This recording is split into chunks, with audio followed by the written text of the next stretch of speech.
മുൻ മുഖ്യമന്ത്രി പിണറായി വിജയൻ വിദേശ രാജ്യങ്ങൾ സന്ദർശിക്കുമ്പോൾ താമസിക്കുന്നത് എവിടെയാണ്? മകൾ വീണ വിജയൻ ചോദ്യം ചെയ്യലിനായി ഇഡിക്ക് മുന്നിൽ ഹാജരായ ദിവസം തന്നെ ഈ ഒരു ചർച്ചയും പിണറായി വിജയനെ ചുറ്റിപ്പറ്റി ഉയരുകയാണ്.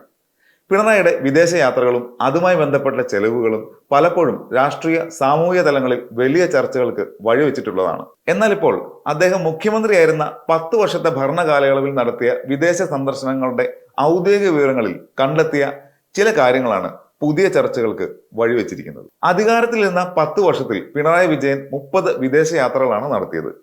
ഇതിൽ വെറും 8 യാത്രകളുടെ ചെലവ് വിവരങ്ങൾ മാത്രമാണ് പൊതുഭരണ വകുപ്പ് നിലവിൽ പുറത്തുവിട്ടിരിക്കുന്നത്.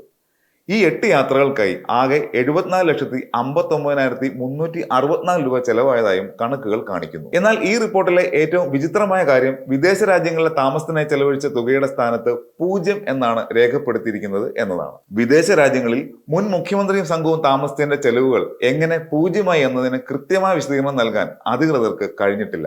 ആരെങ്കിലും ആതിഥേയത്വം വഹിച്ചതാണോ അതോ മറ്റു ഫണ്ടുകളിൽ നിന്നാണോ ഇത് കൈകാര്യം ചെയ്തതെന്നതിൽ ദുരൂഹത നിലനിൽക്കുകയാണ്. പൊതുഭരണ വകുപ്പ് നൽകിയ ഔദ്യോഗിക വിവരങ്ങൾ പ്രകാരം 10 വർഷത്തിനിടയിലായി ആകെ 17 രാജ്യങ്ങൾ പിണറായി വിജയൻ സന്ദർശിച്ചിട്ടുണ്ട്.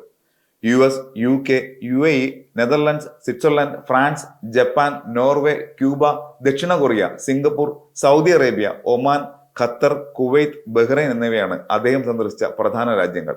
ഈ 30 യാത്രകളിൽ 4 വ്യക്തിപരമായ ആരോഗ്യ ആവശ്യങ്ങൾക്കായി US നടത്തിയതായിരുന്നു. ഔദ്യോഗിക യാത്രകൾക്ക് പുറമെ 4 സ്വകാര്യ സന്ദർശനങ്ങളും ഇതിൽ ഉൾപ്പെടുന്നു.